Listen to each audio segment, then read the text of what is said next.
CAPA was formed 50 years ago to save the Ohio Theater from demolition. The Ohio was built in 1928 as a silent movie house. The question was, why would you tear this down? CAPA came into creation when actually 4 individuals got together at a time when the theater was about to be torn down and decided the theater was worth saving and it had to be saved. At the time we did that, the building itself had been sold, the organ had been sold, but more importantly, all of the fixtures in the theater, every seat, every chandelier, everything in the theater had been sold to another group of investors who were selling it, and the tag sale that they had set up was 10 days from the time the 4 of us met. In today's dollars, just very roughly, we had to raise $300,000 to buy the option to buy the property for about $17 million. We also ended up having to raise about $600,000 in today's dollars to buy all of the fixtures inside the theater back.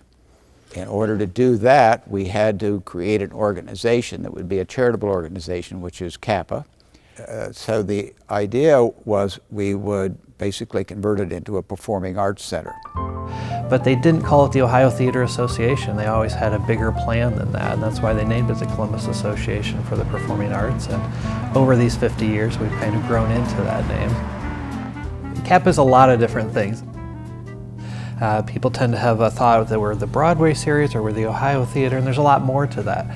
Our buildings are very important to us. We run 10 different performing arts spaces here around Columbus, everything from the Drexel Movie Theater to the McCoy Center up in New Albany to our beautiful historic theaters here, the Ohio, the Palace, and the Southern Theater, as well as managing the Lincoln Theater on the Near East Side. We try to do a little bit of everything so that everybody in our community feels like there's something at one of our venues for them.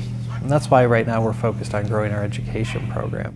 Our mission for all of our education and engagement programs is to make sure that everyone in our community has an access to the transformative power of the arts. We think the arts are valuable for everyone of all ages. So we really try to service a large, broad area of people. What I like to do is to use whatever programming, wonderful programming that's coming to our buildings, to use that as a springboard or platform to engage our community and to make that programming relevant, accessible, and free to the public. So, for example, when Hamilton was in town last February, we created an engagement project for the community, a spoken word project. And so we took the themes from Hamilton and we challenged the community to come out to a series of workshops where they learned about the art of spoken word poetry. They used Hamilton themes as sort of the lens or vehicle to explore that art form, and they came out of it writing their own personal pieces with those themes. My name is Ty-E-Sha. Instead, I got Taisha, Tasia, Triesha, or some other version with silent letters. They always hesitated on the first day of class when they got to my name. Pie in the Sky goal is to reach every single member of the Central Ohio community, to make arts a part of their lives and to provide an outlet and a medium for them to express themselves. And that's something I think we're really good at, and we need to continue to make sure that as the city grows and changes that we adapt with them and provide artists great spaces for shared experiences.